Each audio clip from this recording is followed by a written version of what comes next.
Assalamualaikum warahmatullahi wabarakatuh. Waalaikumsalam warahmatullahi wabarakatuh. Alhamdulillah, salatu wassalamu ala rasulillah sayyidina Muhammadin bin Abdillah wa la hawla wa la quwwata illa billah amma ba'du. Faqad qala Allah ta'ala fil Qur'anil Karim wa huwa asdaqul qa'ilin. A'udzu billahi minasy syaithanir rajim. Bismillahirrahmanirrahim. Wa idza adana rabbukum la in sakartum la azidannakum wa la in kafartum inna adzabi lasyadid. Wa qala Nabi sallallahu alaihi wasallam kullu mauludin yuladu 'alal fitrah. Shadaqallahu alaihi. Yang sama-sama kita hormati tentunya guru kita bersama yang hari ini dihadirkan oleh Allah, yaitu Gus Reno, training dua kita bersama. Mudah-mudahan beliau sehat panjang umur, apa-apa yang dicita-citakannya diwujudkan oleh Allah, dan kita semua kelimpahan daripada barokahnya. Yang sama-sama kita hormati dan kita muliakan tentunya Sohibul Bait, Sohibul Hajjah, khusus orang tua kita Bapak Haji Ibrahim, dan alhamdulillah pada hari ini juga bertepatan dengan milad beliau yang ke-56. Terbalik apa kagak? Terbalik. Kalau terbalik itu upah biasanya. Ke-65, mudah-mudahan beliau disehatkan badannya, dipanjangkan umurnya, dan juga bisa bersama kita istiqomah dalam rangkaian zikir manaqib Syekh Abdul Qadir Al-Jilani dan juga majlis tobatan nasuha. Yang kemudian yang sama-sama kita hormati selaku daripada Sahibul Hajjah, yaitu Bapak Muhammad Galvani beserta istri. Mudah-mudahan dalam rangkaian acara ini beliau mengundang kita untuk memberikan doa untuk anak yang baru saja dilahirkan, dan insya Allah nanti anak tersebut akan diberi nama Alana Zaira Galvani. Ini diartinya sekarang apa entah aja dah, masih lama. Yang kemudian yang sama-sama kita hormati kedua majlis tobatan nasuha Al-Mukarram Ustaz Asbunawi, orang tua kita Bapak Haji Amruddin, Bapak Muhammad Siddiq, dan hadir bersama kita yaitu DKM Musola Nurul Huda, yaitu Al-Mukarram Ustaz dari Madrasid, dan kemudian para jemaah yang lainnya yang tidak saya sebutkan satu persatu, namun insya Allah tidak mengurangi rasa takdim dan Pak RT udah kelihatan tanah sebelumnya. Yang sama-sama kita hormati para asatidz, di antaranya Al-Mukarram Ustaz Rizky Faradi, Ustaz Ismail, dan juga Ustaz Mustafa. Mudah-mudahan hari ini semuanya diberkahi oleh Allah Subhanahu wa taala. Jemaah yang dirahmati dan dimuliakan Allah Subhanahu wa taala. Baiklah, marilah sama-sama tentunya kita akan memberikan atau pembukaan nama yang baru saja dilahirkan. Mudah-mudahan dengan pembukaan nama ini bukan hanya sekedar yaitu anak ini diberikan nama oleh orang tuanya, tapi nanti dia akan bersyahadat. Karena kenapa? Syahadat itu sebagai orang Islam itu adalah rukun iman yang rukun Islam yang pertama. Oleh karenanya, walaupun anak ini secara lahir dari orang tuanya dan ibunya yang muslim, tetapi insya Allah ketika diucapkan oleh semua banyak orang dan juga orang tuanya, seakan masuk ke dalam hatinya. Kenapa tadi udah kita bacakan? Kullu mauludin yuladu 'alal fitrah. Sesungguhnya bayi yang lahir dari rahim ibunya, dari kedua orang tuanya dalam keadaan fitrah. Oleh karenanya mari sama-sama kita hubungkan, yang kemudian insya Allah dengan pembukaan ini akan kita bacakan, yaitu yang pertama surah Al-Imran ayat ke-35 sampai ke-40, yang kemudian surah Al-Luqman ayat ke-13 sampai ke-19, yang kemudian surah Al-Ahqaf ayat ke-15 sampai ke-17. Ini tujuannya apa? Agar anak ini nanti ketika dia baru lahir tentunya hatinya masih suci bersih, yang kita masukkan ke dalam memori otaknya yaitu dengan ayat suci Al-Quran. Ntar saya jelaskan bagaimana tentunya dengan ayat tersebut, yang kemudian nanti insya Allah akan kita bacakan kisah Maulid Nabi Muhammad SAW, agar biar nanti bayi ketika kelak besar nanti dia bisa selalu berselawat kepada Nabi, dan akhir daripada kehidupannya mendapat syafaatul uzma fi yaumil qiyamah. Jemaah yang dirahmati dan dimuliakan Allah Subhanahu wa taala, baiklah marilah sama-sama sebelumnya kita baca surat Al-Fatihah sekali lagi, khusus untuk orang tua kita Bapak Haji Ibrahim. Mudah-mudahan beliau terus diberikan kesehatan oleh Allah, dipanjangkan umurnya, dimudahkan urusannya, diluaskan rezekinya, dikuatkan kebahagiaan iman dan Islam untuk beribadah kepada Allah, dan sekaligus sebagai motivasi untuk sama-sama kita istiqomah membela agama Allah. Ala hadhihi niyyah wa nusrat Ibrahim bisihati wal afi wassalam wa tulil umur rizqin halal tayyiban wa syiah mubaraka. Al-Fatihah. أعوذ بالله من الشيطان الرجيم. بسم الله الرحمن الرحيم. الحمد لله رب العالمين الرحمن الرحيم مالك يوم الدين إياك نعبد وإياك نستعين اهدنا الصراط المستقيم صراط الذين أنعمت عليهم غير المغضوب عليهم ولا الضالين. Sekali lagi al-Fatihah khusus untuk anak yang kita beri nama pada saat ini, yang akan insya Allah akan diberi nama yaitu Alana Zaira Galfani. Artinya cukup luar biasa, gadis yang cantik bersinar cemerlang. Mudah-mudahan sesuai dengan namanya, anak ini nanti bisa mengangkat derajat kehidupan orang tuanya, menjadi anak yang solehah, dilancarkan daripada rezekinya, urusannya nanti tentunya jadi anak yang berbakti pada nusa bangsa serta agamanya, patuh kepada kedua orang tuanya dan taat menjalankan perintah agamanya, taat kepada Allah Subhanahu wa taala dan cinta kepada baginda Nabi besar Muhammad sallallahu alaihi wasallam. Al-Fatihah. A'udzu billahi minasy-syaithanir rajim.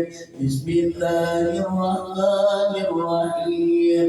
Alhamdulillahi rabbil alamin. Ar-Rahmanir Rahim. Maliki yaumiddin. Iyyaka na'budu wa iyyaka nasta'in.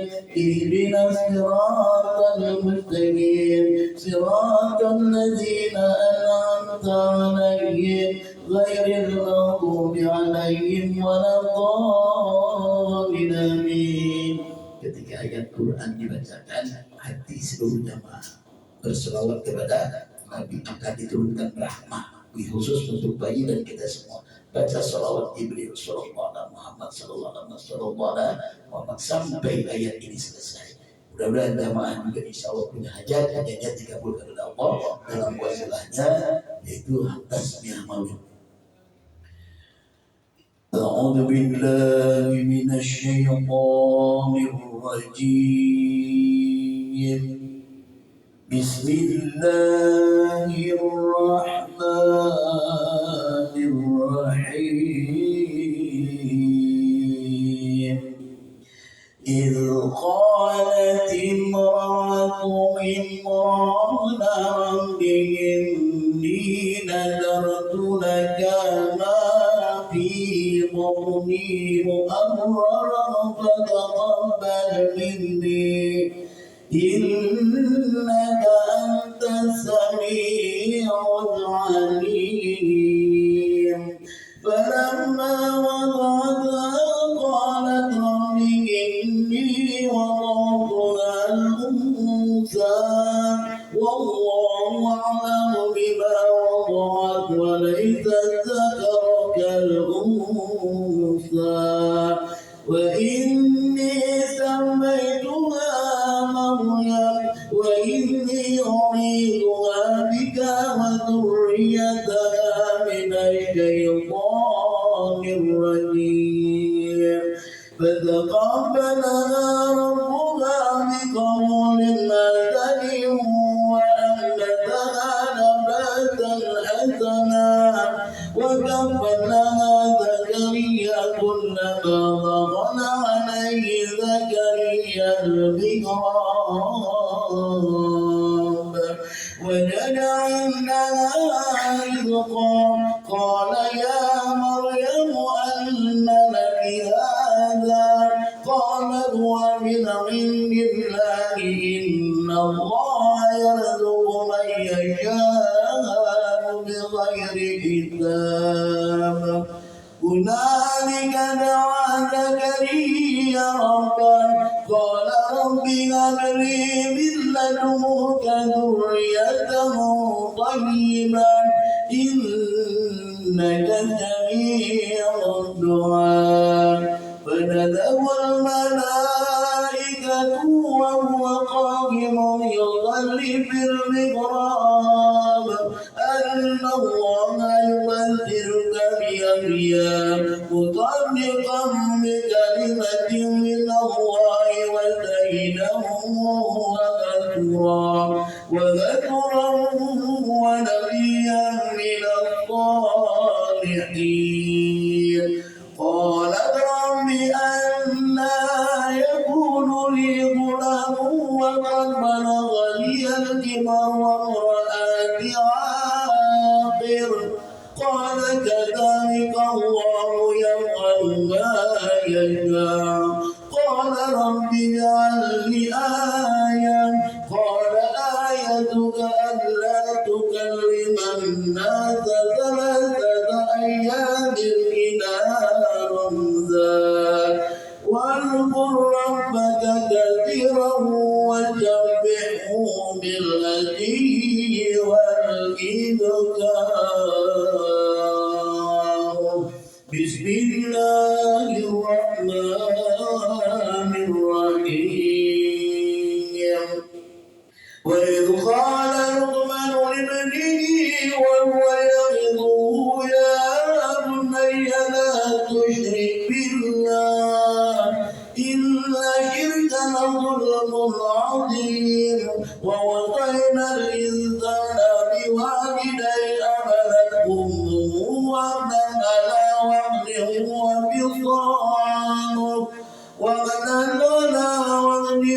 وفصاله في عامين أن اشكر لي ولوالديك إلي المصير وإن جاهداك على أن تشرك بي ما ليس لك به علم فلا تطعهما وصاحبهما في الدنيا معروفا واتبع سبيل من أناب إلي ثم إلي مرجعكم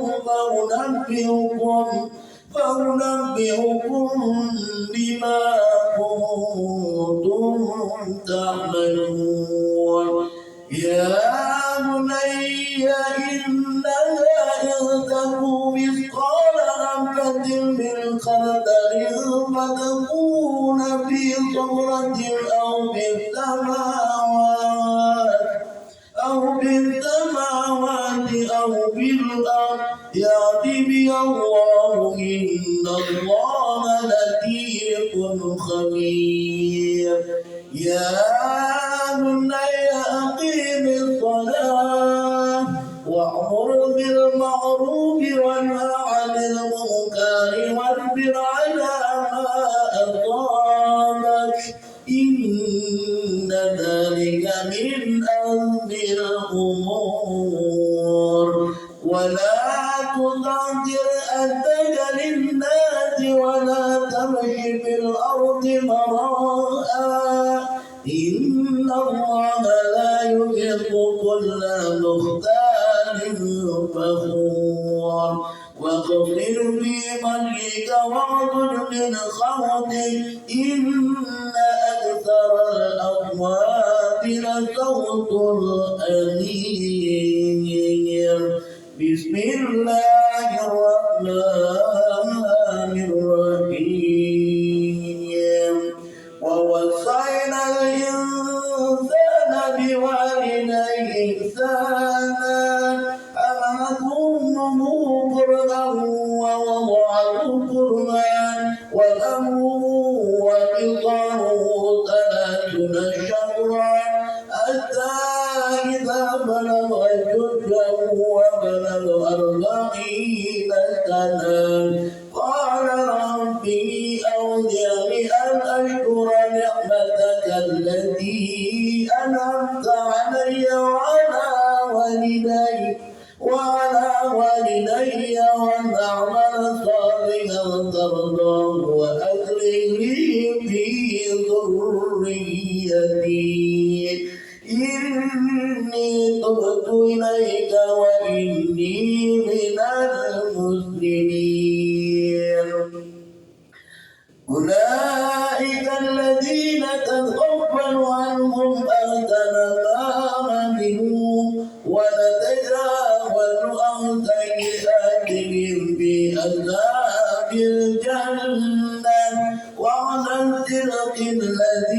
كانوا يوقنون والذي قال لوالديه أف لكما أتعدنني أن أخرج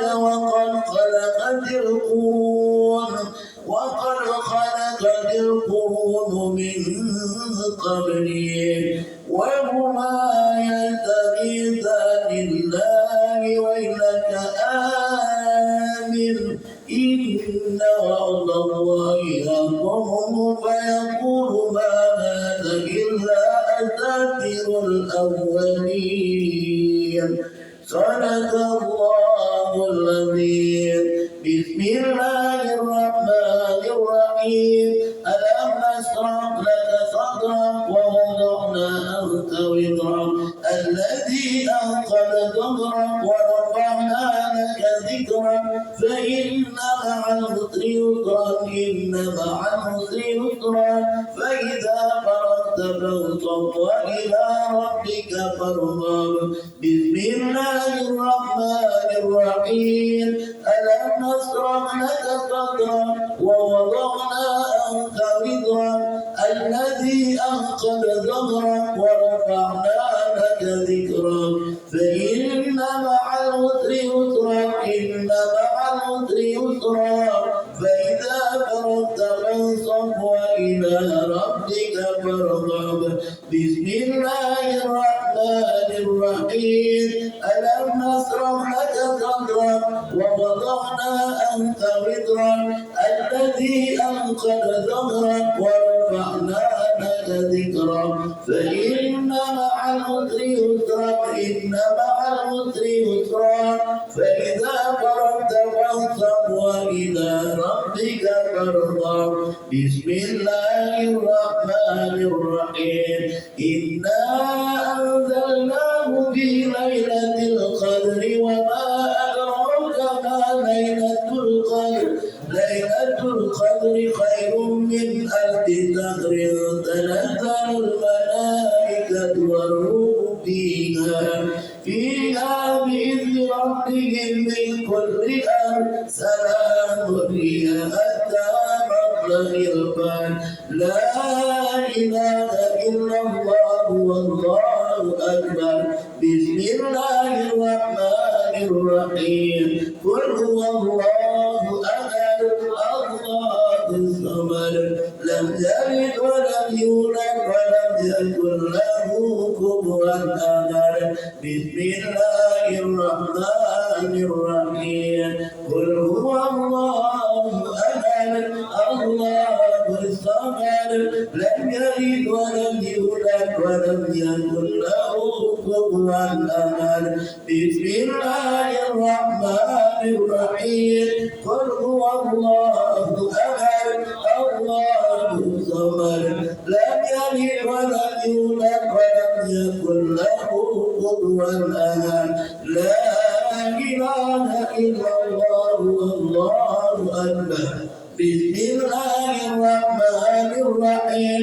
قل أعوذ برب الفلق من شر ما خلق ومن شر غاسق إذا وقب ومن شر النفاثات في العقد ومن شر حاسد إذا حسد. لا إله إلا الله والله أكبر. بسم الله الرحمن الرحيم. قل أعوذ برب الناس ملك الناس إله الناس من شر الوسواس الخناس الذي يوسوس في صدور الناس من الجنة والناس.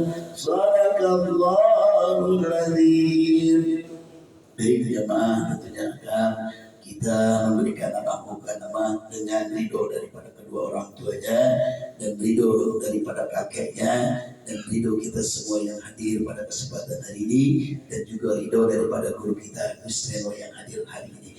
Mudah-mudahan ketika apa yang kita baca dia bersyahadat, anak bayi ini tentunya hatinya akan mengikuti, dia pun akan bersyahadat pula dan kemudian nanti itu akan dikukuhkan, akan hatinya akan terukir oleh karenanya baik mari sama-sama sebelumnya kita beristighfar kepada Allah agar nanti tentunya anak kelak ini besar selalu beristighfar kepada Allah orang yang selalu mohon ampun kepada Allah. Baik mari sama-sama tentunya kita beristighfar. Astaghfirullahaladzim, astaghfirullahaladzim, astaghfirullahaladzim. Mari sama-sama kita bersadar nanti ketika disebut namanya jangan lupa barakallahu fiki. Barakallahu fiki ini adalah perempuan, domirnya ki. Kalau laki kakak, ini fiki perempuan ya. Asyhadu an la ilaha illallah wa asyhadu anna Muhammadar Rasulullah. Sebutkan nama anaknya ya. Ya ayyuhal mawlud sammaituki bima sammakillahi fi ummil kitab wa bima sammaki abawaka bismi barakallahu fiki barakallahu fiki barakallahu fiki kama barakallahu ala sayyidina Ibrahim wa ala ali sayyidina Ibrahim wa kama barakallahu ala sayyidina Muhammadin wa ala ali sayyidina Muhammad. Al-Fatihah. أعوذ بالله من الشيطان الرجيم. بسم الله الرحمن الرحيم. الحمد لله رب العالمين الرحمن الرحيم مالك يوم الدين إياك نعبد وإياك نستعين اهدنا الصراط المستقيم صراط الذين أنعمت عليهم غير المغضوب عليهم ولا الضالين. الذي سميت مولانا المولى المبارك باسمه أن الله يذر ما من لسان ما وأغني السلام والعافية وتمني نبات ناسنا وأن الله يجعلها من المطيعين والبريين بات للأمور بصحة والعافية وسمت برزقه والسلامة في دينه وأن الله يحفظها من شر زمان وسريع زمان وببركة سيدنا لقمان وببركة سيدنا محمد سيد ولد عدنان الفتاة هذا النبي يأتي بالشريعة وعلى كل يد الصالحة ولن يأتي السلام الفاتحة. أعوذ بالله من الشيطان الرجيم. بسم الله الرحمن الرحيم.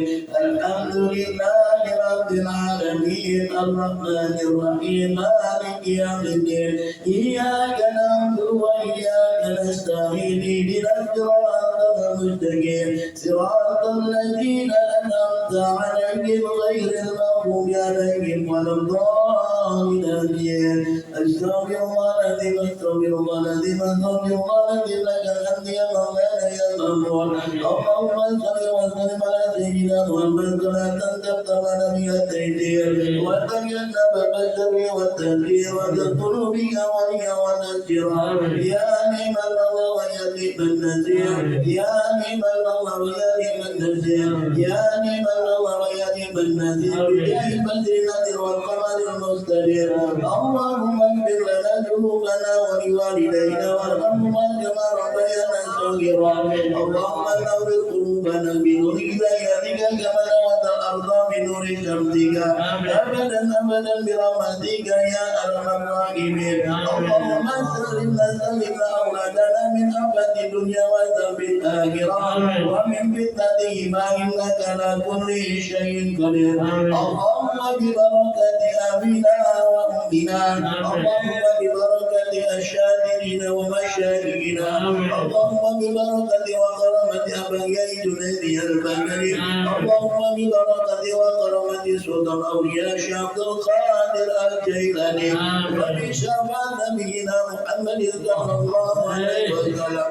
اللهم هذا حقيقة ونال adanya